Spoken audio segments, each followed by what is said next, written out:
We say that Israel wants to attack Iran because Israel ultimately wants to rule the world. Because the Zionists want to rule the world. Because the Judeo-Christian Zionist European Alliance wants to deliver to the state of Israel the status of ruling state in the world. That's why we believe all these wars are taking place. But why does Israel want to rule the world? They said some 50, 60 years ago, and even then they were telling monstrous lies. So 9/11 was not the first lie.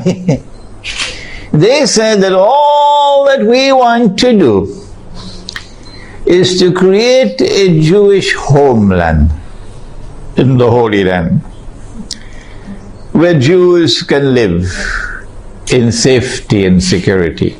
That's all we want to do. And we say that was a monstrous lie.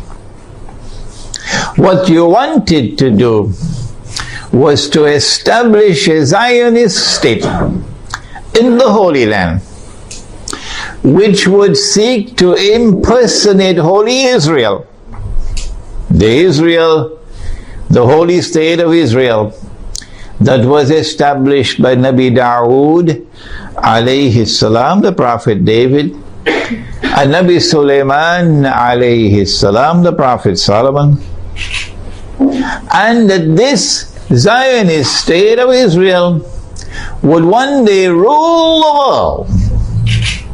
That's what you wanted to do. And you want Israel to rule the world so that one day,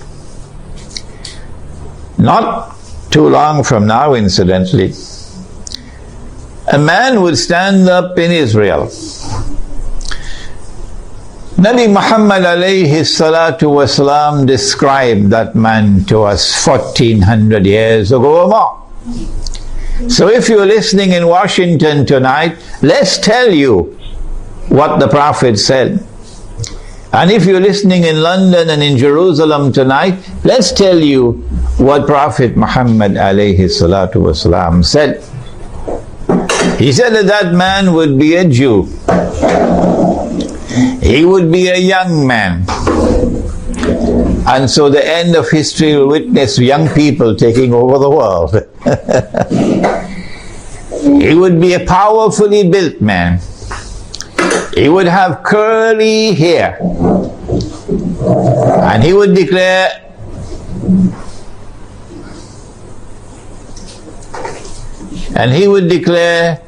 I am the Messiah. But that would be a lie. The Messiah is the son of Mary. Sorry, more than that. He was the son of the Virgin Mary. There's only one virgin in the world who ever gave birth to a son and still remained a virgin. And that was Jesus, Nabi Isa alayhi salam. He is the Messiah. Muslims believe that. And most Christians believe that. I don't know whether the Zionist Christians also believe that. Somebody should ask them. He is the Messiah. And one day he's coming back, said Nabi Muhammad alayhi salatu wasalam. Whether Washington believes that or not is irrelevant. One day he's going to come back, said Nabi Muhammad alayhi salatu wasalam. And when he comes back, he's going to rule the world from Jerusalem. That is in the Hadith, because he would be Hakimul Adil, a ruler who will rule on the basis of justice. Those who today rule the world do so with injustice. That's why they want this Israel to rule the world.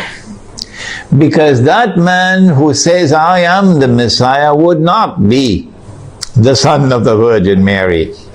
No, said Nabi Muhammad alayhi salatu wasalam, he would be al-Masih al-Dajjal, the false Messiah, the Antichrist. Every Muslim knows about him. Most Christians know about him. I don't know about the Zionist Christians. And so lots of people know this subject. And that moment when that man is going to rule the world from Jerusalem appears to me to be around the corner. Maybe 20 years, maybe 30 years. And so this is why they want to attack Iran. We want to begin our analysis tonight by pointing out that there is a moral foundation to the law of war and peace. And that moral foundation is that you do not launch wars unless there is a just cause for it. Iran has not done anything. Iran has not attacked Israel. Iran has not launched any missiles on Israel. Iran is not waging war on Israel. And so, in accordance with your Israeli law of war, which has an immoral foundation, no morality attached to it, you have the right to wage war against the people unjustly. And so, an attack on Iran would be unjust war. It would be an act of dhulm, in using the language of the Quran, an act of wickedness. Those who launch the attack would be a people who are committing monstrous sin. But I want to say something more. To those who are beating the drums of war in the Arab world, and who are looking forward to the attack on Iran, that you are beating the drums of unjust war. And when the attack takes place, you will be committing the same sin as supporters of the war, as those who are themselves perpetrating the war. And shame on you! Shame on you, we say to you, straight to your faces, from here in Malaysia, that if you support the attack on Iran, you are supporting unjust war. You are yourselves a party of dhulm, and Allah does not provide guidance to the people who commit dhulm. One of the reasons why many Arabs, not all Arabs, not at all, but many Arabs are beating the drums of war, looking forward to an attack on Iran, is because Iran is Shia.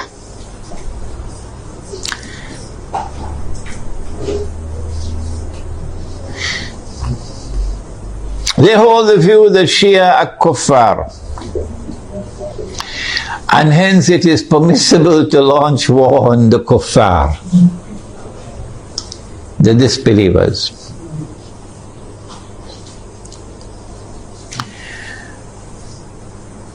How can you come to this conclusion, the Shia are kuffar?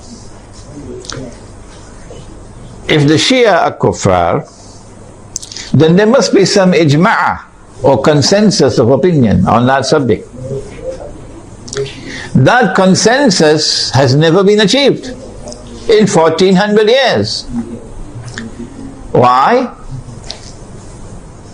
How can we say so? Here is proof.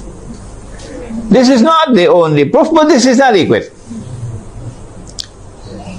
That no regime in control of the Hijaz, in control of the Hajj, in our history that we know of, has ever prevented the Shia from performing the Hajj.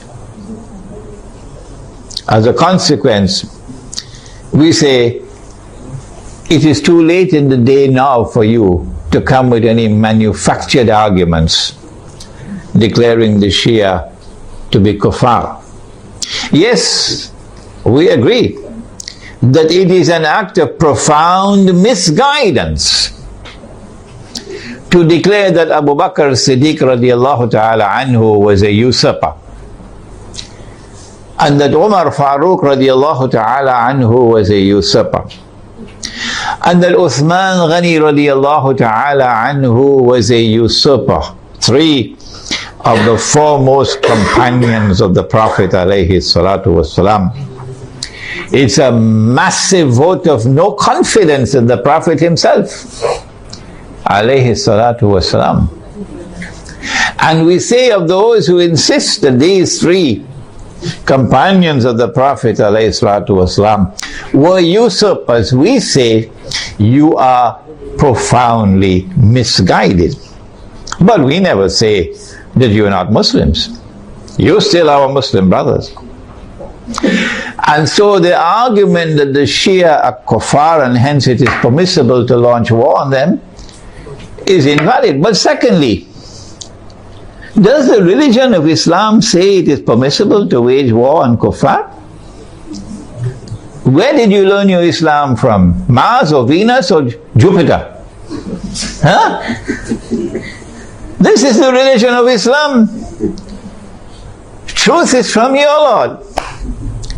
فَمَنْ شَاءَ فَلْيُؤْمِنْ وَمَنْ شَاءَ فَلْيَكْفُرْ. Whosoever wishes is free to accept, and whosoever wishes is free to reject kufr. La ikraha fid din, says the Quran. There is no compulsion in matters of religion. And so you are not permitted in Islam to wage war against any people because they are kuffar. No. There is a version of Islam today which has emerged in the world, which seems to have originated in Saudi Arabia with Sheikh Muhammad Abdul Wahhab. It used to be called Wahhabi, it's now called Salafi, and I have students of mine who are Salafi, and they are my students, which can best be described as a Protestant version of Islam. Protestantism in the modern world is a conception of religion which reduces religion to texts, and which interprets texts literally. As a consequence, Protestant Islam is incapable of distinguishing between appearance and reality, particularly when they differ with each other. But let's leave that fairly technical subject for a while. It is Protestant Islam today which is beating the drums against the Shia. Muslims who are Sunni and Muslims who are Shia have lived together for 1400 years, peacefully, amicably, without any boxing gloves, fighting with each other, without any bloodletting. And it is strange that at a time when the Zionists are about to move to their final stage of the mission, there should come this strange drum beating from that version of Islam with great hostility to the Shia and paving the way for promoting war against the Shia. They call it a jihad against the Shia. They would like to force the Shia to abandon their Shia beliefs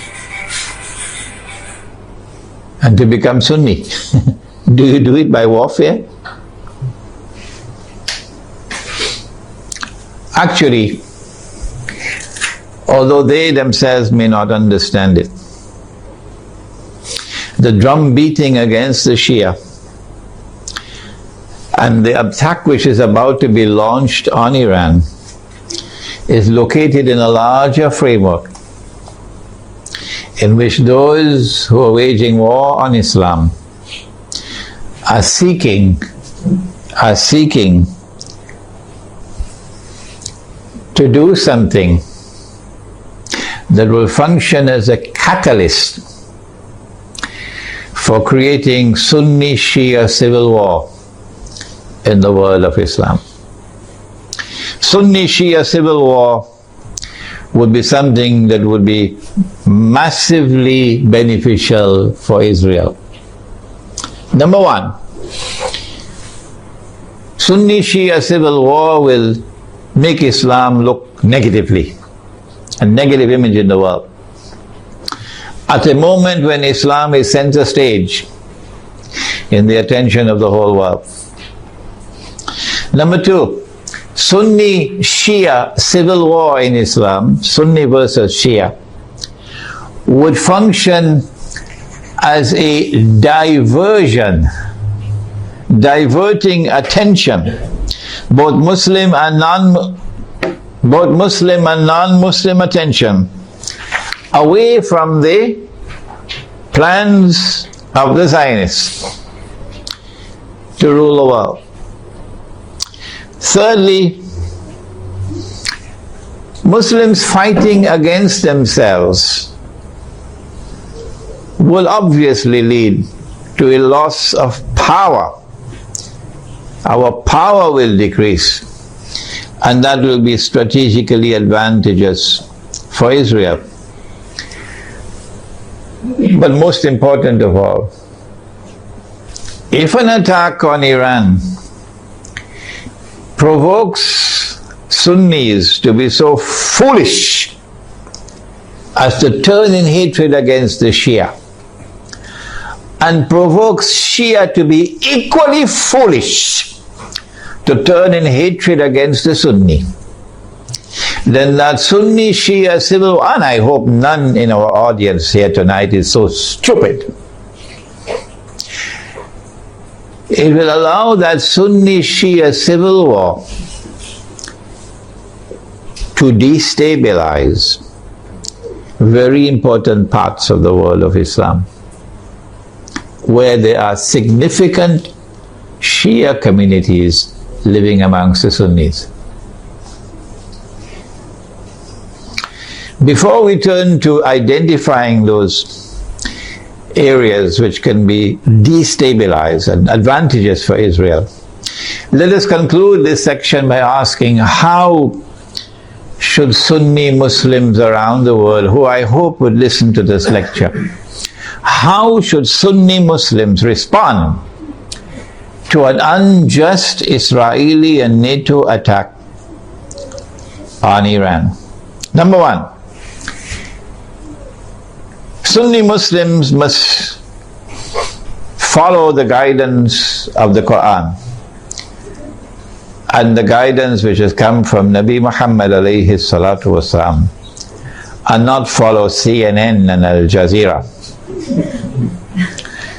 And you must support the victim of aggression, walau ala anfusikum, even if the victim of aggression is not your friend. In this case, he's your Muslim brother. You must support the victim of aggression, and you must condemn the aggressor. That is the first response. Iran will be a victim of aggression, and Israel will be an aggressor. How should Pakistan respond if Israel attacks Iran? And I hope the Pakistani people are listening.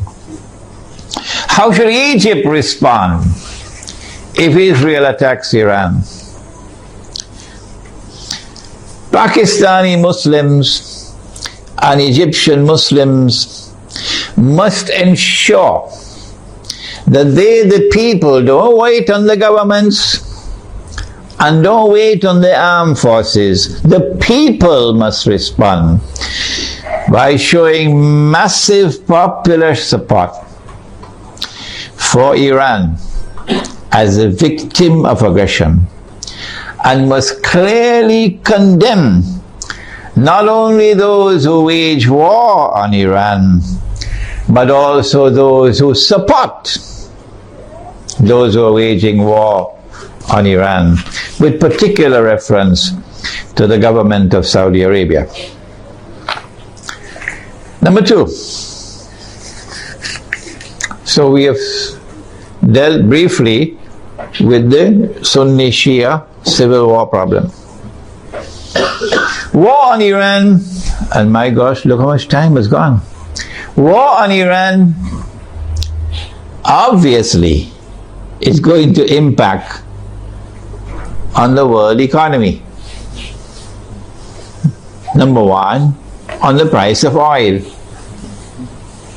Not only because Iran is a major supplier of oil, but also because Iran is located in that basin that the Iranians call the Persian Gulf and the Arabs call the Arab Gulf, and they're still fighting over the words. This is the oil basin, and the river Euphrates enters into this basin. And Nabi Muhammad alayhi salatu wasalam told us 1400 years ago that the river Euphrates will uncover a mountain of gold. I suggest that you don't wait for the metal. I want to suggest to you that this is not a text to be understood literally. Protestant Islam is going to wait for a mountain of the metal. Let them wait. And we're not speaking disrespectfully of Protestant Islam. No, we're not speaking disrespectfully of the Salafis. Let me repeat it. I am not speaking disrespectfully of the Salafis, and I'm not speaking disrespectfully of their methodology or for literal interpretation of the text. All I'm saying is let them wait for the mountain of the metal. We interpret the text differently. And we say that mountain of gold is already here. And it's black gold. And it's oil. And the Prophet prophesied that they're going to fight over it. And in the end, 99 out of every 100 are going to be killed. Conventional wars don't kill 99 out of every 100. Conventional wars do not kill 99% of all combatants. This has to be nuclear war to kill 99% of all combatants. Okay? So the Persian Gulf or the Arab Gulf is waiting for nuclear attacks.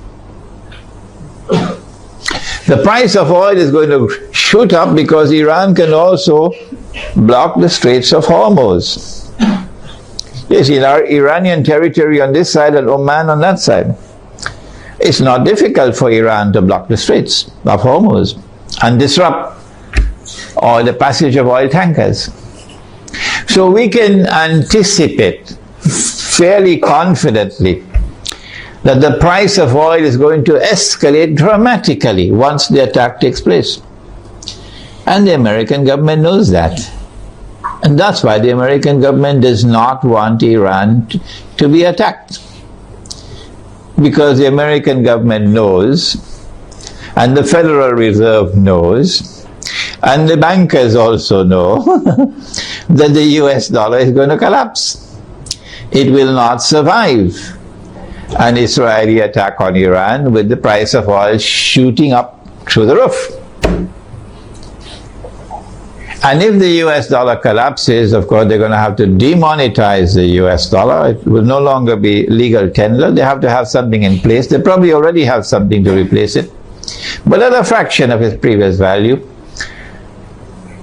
The American economy is going to collapse. Large numbers of white Americans are going to lose their wealth. And many of them are going to be listening to this lecture. There's going to be chaos in the United States when the economy collapses.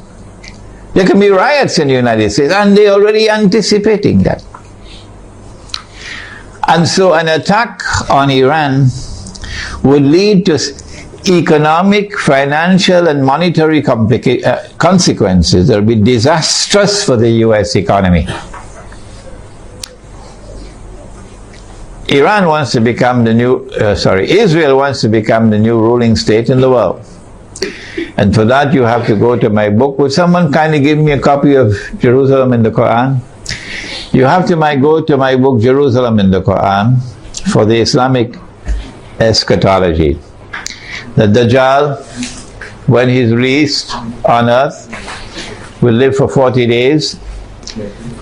The Prophet said, one day like a year, one day like a month, one day like a week, and all the rest of his days like your days.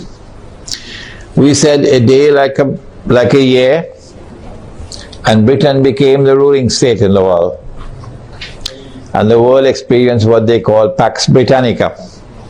It wasn't Pax at all, it was only war. And then came a day like a month over here, and the United States of America replaced Britain as the next ruling state in the world. And Pax Britannica was replaced with Pax Americana.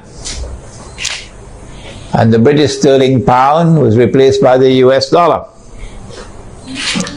And we said, this is our opinion, that a day like a year came to an end and was replaced by a day like a month.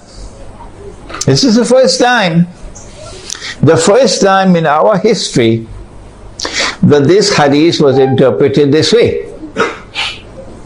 And now we are saying that a day like a month is coming to an end, and a day like a week is commencing. And so there has to be a passage from the United States to a third ruling state. And 10 years ago when this book was published, we said the third ruling state is Israel. Israel wants to become the third ruling state. For Israel to become the third ruling state, the United States has to collapse. And so this is going to be the collapse of the economy. Not just the US economy, but more than that. With the dramatic rise in the price of oil, you're going to have a significant rise in the cost of living around the world. Transportation costs are going to escalate. Food prices are going to escalate. Energy prices will rise. And this is also going to affect the prices of manufactured goods. The poor of the world will sink as soon as Israel attacks Iran into greater poverty and in some cases destitution. In Yemen now, they can't afford to buy the cooking gas with which to cook. The middle class around the world will sink into poverty. And when there are so many poor, the majority of mankind in poverty, it's going to be easier. It's going to be easier to rule the world. With people who are too poor to organize themselves, to resist oppression and resist slavery. How should we respond to this impending economic collapse, financial and monetary collapse? How should we respond to the imminent rise of the cost of living around the world? How should we respond? My opinion, and I'd love to hear your opinion before we end tonight. My opinion is to go to that hadith of the Prophet sallallahu ta'ala alayhi wa sallam. He said about Akhirul Zaman, He said, if you have land, hold on to your land. You're familiar with that, aren't you? And he said, if you have animals, hold on to your animals. And then a man asks, O Messenger of Allah, what about if we have neither land nor animals? He said, sharpen your sword. Of course, CNN is going to call him a terrorist now. He said, sharpen your sword, because you're going to be dealing with chaos and anarchy and riots as people seek to survive by fighting each other for food. Where can we get land and animals to sustain ourselves in this impending collapse? The answer is certainly not in the cities. If you believe that you can survive in the cities and get land and animals in the cities, you should buy a one-way ticket to the moon. And so Egypt, I'm talking to you tonight. In Pakistan, I'm talking to you tonight. Listen to me and get out of the cities. 20 million people in a city, 15 million people in a city. Who's going to feed them? Where are you going to get your food from? What's going to be the price of that food? Get out of the cities while still there is time. Go to the countryside. Go to where rain falls. Go to where there is water. And produce your own food. Dairy crops, food crops, dairy farming, milk and meat, so that you can survive the storm that is coming. Ensure there is water supply. Do not depend on oil for energy. Use natural energy. A bicycle is natural energy. Wind, solar energy, water energy. Number 2, live in small communities, because small communities can more easily sustain themselves without having to be dependent on supplies of food from outside the communities.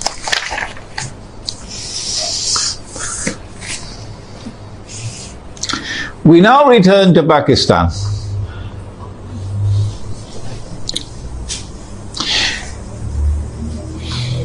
An attack on Iran can be launched simultaneously with an attack on Pakistan.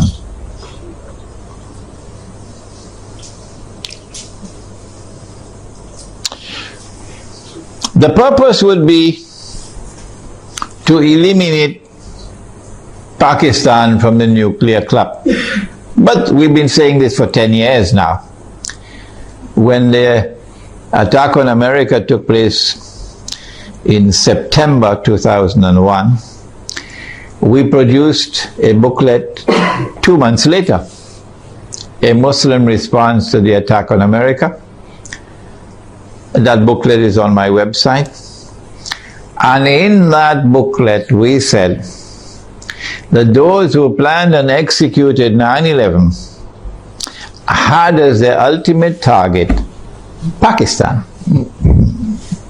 And they put the blame on Afghanistan so that they could put their troops in Afghanistan so that they'll be advantageously located for moving in on the final target, which is Pakistan.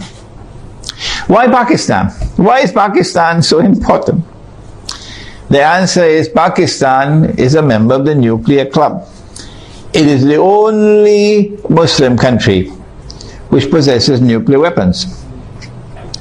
And according to the Bible of the Zionists, no Muslim country must be able to defend itself. The Zionist Bible says that no Muslim country must have nuclear weapons.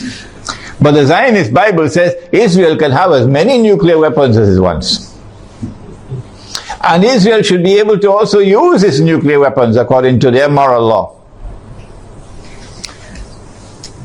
And because Pakistan has nuclear weapons, Pakistan has to be denuclearized. Their strategy for denuclearizing Pakistan appeared to me 10 years ago to be to try to so destabilize Pakistan that there may be civil war in Pakistan, and then use that civil war as an excuse that we have to save the world from a nuclear holocaust.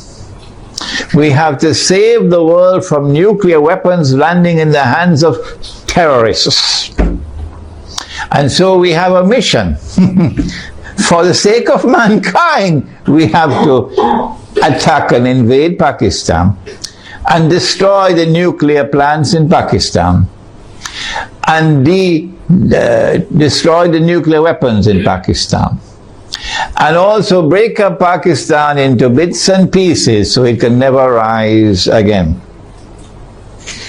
When that happens, of course, we must have a Zionist friend to take over and control all the pieces.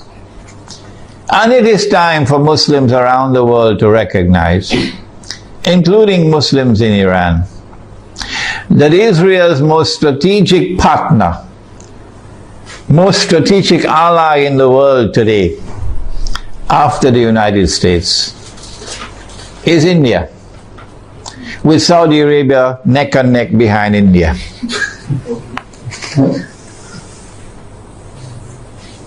And so, not only must India be involved in the attack,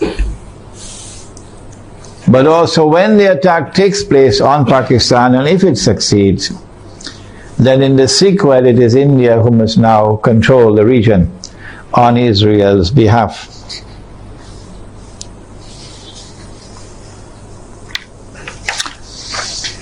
An attack on Pakistan, a successful attack on Pakistan, and the denuclearization of Pakistan and the breakup of Pakistan into bits and pieces will impact upon Muslims in the whole of that subcontinent in such a way as to bring about a state of demoralization and despair, and send shock waves to Muslims in the rest of the world. That one of the largest Muslim communities around the world, in India, Pakistan and Bangladesh, have now come under the foot of Hindu India.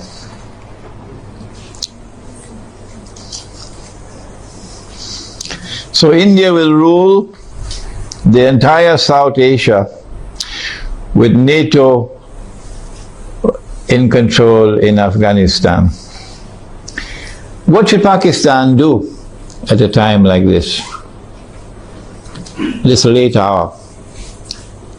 Perhaps it's already too late for Pakistan to do anything, because those who have controlled Pakistan politically and those who have been in control of the Pakistan armed forces have distinguished themselves with their stupidity. And I have to use a harsh language. I'm so sorry to use this harsh language against them. Their awesome and monstrous stupidity these last 10 years since 9/11 in supporting war on terror, which is a euphemism for war on Islam, supporting NATO in their attack on Afghanistan, your innocent Muslim brothers in Afghanistan, and you supporting NATO, killing innocent people. But more than that, handing over the territory of Pakistan to the Zionists. Have you no shame? This is what you did for 10 years. That all the NATO supplies going to Afghanistan went to the territory of Pakistan, and it took you 10 years to stop it. Only when NATO killed 23 Pakistani soldiers, they didn't do by accident. They launched an attack on the Pakistani post while he was sleeping to send a message to you that that's it, the friendship is over, we're coming to attack you now. So only when that happened, now you're going to stop them from transiting the territory of Pakistan with supplies for the NATO troops in Afghanistan? How could you be so stupid to hand over 3 military bases in Pakistan to the United States so that drones could go and from above, pilotless drones, and killing our people innocently? And now, when the knife is about to cut your throat, only now you're waking up. When the attack on Pakistan takes place, I think they already know what's going to happen.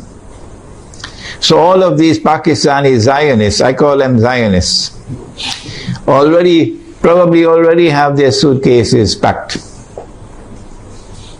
Like they did it in Saigon. And they'll all be flying to Miami and to Los Angeles and to New York to spend the rest of their miserable lives. These traitors. But I'm not talking about them tonight. I'm talking about the Pakistani people, as poor as they may be. In their poverty, they still love Islam. And they hate the government of the United States, which has been committing aggression and oppression with deception after deception. Feelings in Pakistan have reached fever pitch. They know in Pakistan the attack is coming. My advice tonight to them, if it is not too late, I don't know, what can you do?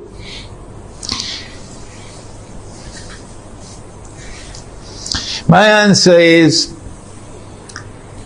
if you are to win Allah's help, you got to put your house in order. You got to abandon those who are fighting over sectarian issues. Stay away from them. Get away from these people. Number 2, Allah made riba haram. Pakistan is miserably poor today because of riba. The paper that you're using as money in Pakistan, the rupee, is bogus, it's fraudulent, it's utterly haram, and it's a vehicle of riba. Your ulama in Pakistan have not been able to recognize that all these years. Go look for those scholars of Islam in Pakistan who can recognize that paper to be bogus and fraudulent and haram, who can recognize so-called Islamic banking to be delivering riba through the back door, who can recognize that membership in the United Nations organization and submission to the Charter of the UN is a recipe to slavery, who can recognize that membership in the International Monetary Fund, which prohibits the use of gold as money, is a recipe for slavery. Look for such scholars of Islam and follow them. And also for the people of Pakistan, get out of the cities, go to the countryside, and seek to produce your own food to sustain yourselves in the tomorrow that is coming that's going to be horrible. Let us now turn to implications for the United States of America. As soon as Israel attacks Iran, and my opinion is that Israel is not going to attempt to deliver a knockout blow.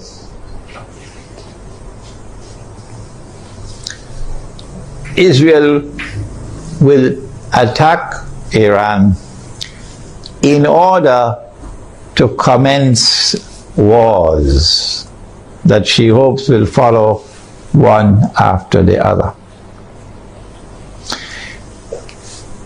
As soon as Israel attacks Iran, The first implication is that Iran is going to attack Iraq. And Iran is strategically poised, advantageously poised, to attack the United States in Iraq. As soon as Iran is attacked, Shias around the world are going to respond with solidarity with Iran. And that includes the majority population of Iraq, which is Shia. What about the Sunni in Iraq? The Sunnis are waging a war against the United States. They want to get the United States out of Iraq. And if Iran attacks Iraq, the Sunnis are going to also intensify their attacks on the United States. And so the United States is going to be in a no-win situation in Iraq. You'll be facing enemies fighting you on all sides with no friends around you. None.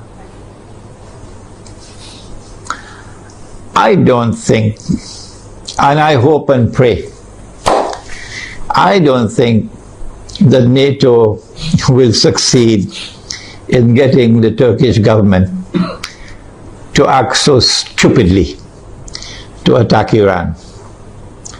I don't think it's going to happen. No. And let us pray that the Turkish government is not ruled by fools. And so NATO and the United States in particular are going to be faced with war in Iraq that they cannot win. And they can lose. They can lose. And this is what Israel wants. This is what Israel wants. But there's another battlefront I want to turn to now. And this is where we need our military analysts. I wish we had some here tonight. That Iran is also likely to attack Bahrain. And it should not be difficult for Iran to take Bahrain. Bahrain cannot stand up to an attack from Iran. Bahrain is just across the water from Iran.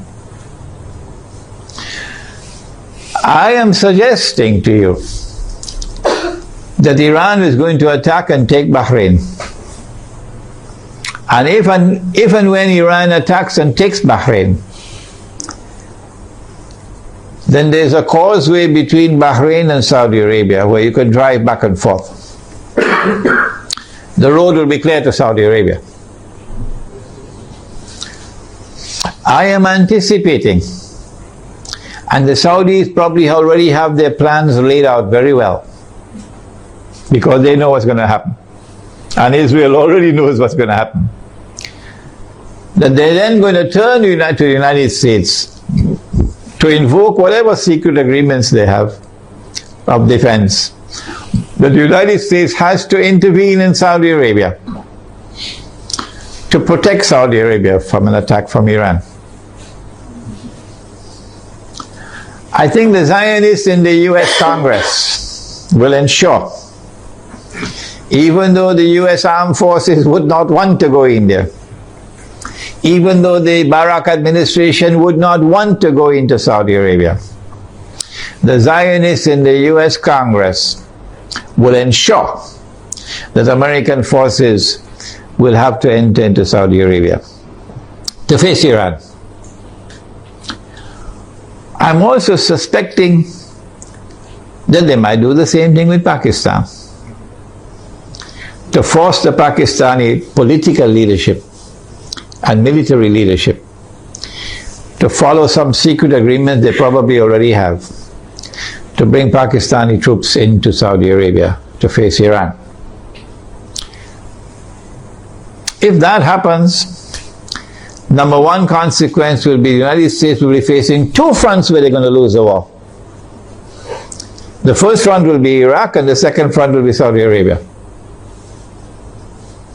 And Pakistan will be facing defeat in Saudi Arabia and civil war in Pakistan. In order to save the United States from defeat, Israel will have to intervene. And so history will repeat itself for those who have been reading Jerusalem in the Quran. In order for the passage from Pax Britannica to Pax Americana to take place, you remember? The First World War had to take place. And in the First World War, the Germans brought in their submarines. And Britain, the island, was marooned, surrounded by German submarines. And Britain would have lost the war. And at that critical moment, the Zionists then brought the United States into the war. Despite the efforts of men like Henry Ford. And when the United States entered into the war, then Britain was saved from defeat. But the consequence of that was that Britain was no longer the ruling state in the world. And the transfer of power from Britain to the United States was well on the way as a consequence of that First World War. So I am suggesting to you that the planning that is now taking place is a repeat of what happened then. That they're setting a trap for the United States. So that the United States is going to be led to a situation where it's going to be facing defeat in Iraq and in Saudi Arabia. These are my opinions, you don't have to accept them. And only one power in that region could intervene to save the United States from defeat, and that is Israel. And that would be the bell being rung. That this is the passage of power now from Pax Americana to Pax Judaica. And so our Islamic eschatological analysis is that the United States is being led with a controlled demolition of the US dollar, not happening by accident. A controlled demolition of the US economy is not happening by accident. And the trap being set for the United States militarily